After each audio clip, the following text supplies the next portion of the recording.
राष्ट्रीय राजधानी दिल्ली में राजस्थान कांग्रेस की लड़ाई पर 4 घंटे की मशक्कत के बाद फतेह पा ली गई।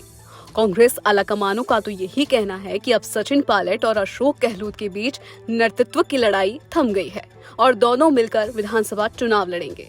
इन सब के बावजूद अभी तक वो सचिन पायलट एकदम शांत नजर आ रहे हैं। राजस्थान की जनता को साथ लेकर गहलोत सरकार के खिलाफ 3 मांगों का अल्टीमेटम देने वाले पायलट के मुंह से अब तक कोई बयान नहीं निकला है। पायलट की इस चुप्पी को देखकर राजनीतिक गलियारों में कई तरह के सवाल उठने लगे हैं। क्या सचिन पायलट अभी भी पूरी तरह से इस सुलह के लिए तैयार नहीं है? क्या फिर उन पर कोई दबाव है जो सामने नहीं आ रहा?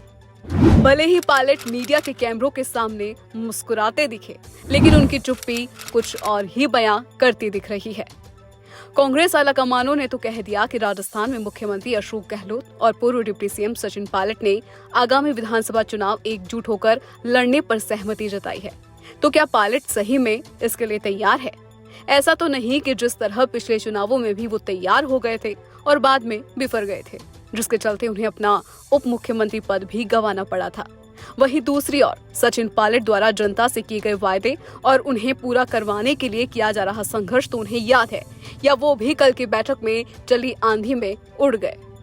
पायलट ने गहलोत सरकार को दिया हुआ है अल्टीमेटम। 15 दिन का अल्टीमेटम कल यानी 31 मई को पूरा होने जा रहा है।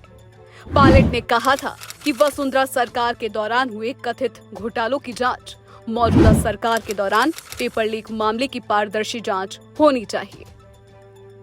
लेकिन अब सियासी गलियारों में सवाल उठ रहे हैं कि अशोक गहलोत और सचिन पायलट के बीच सुलह हो गई है तो पायलट ने अब तक आंदोलन नहीं करने का ऐलान क्यों नहीं किया?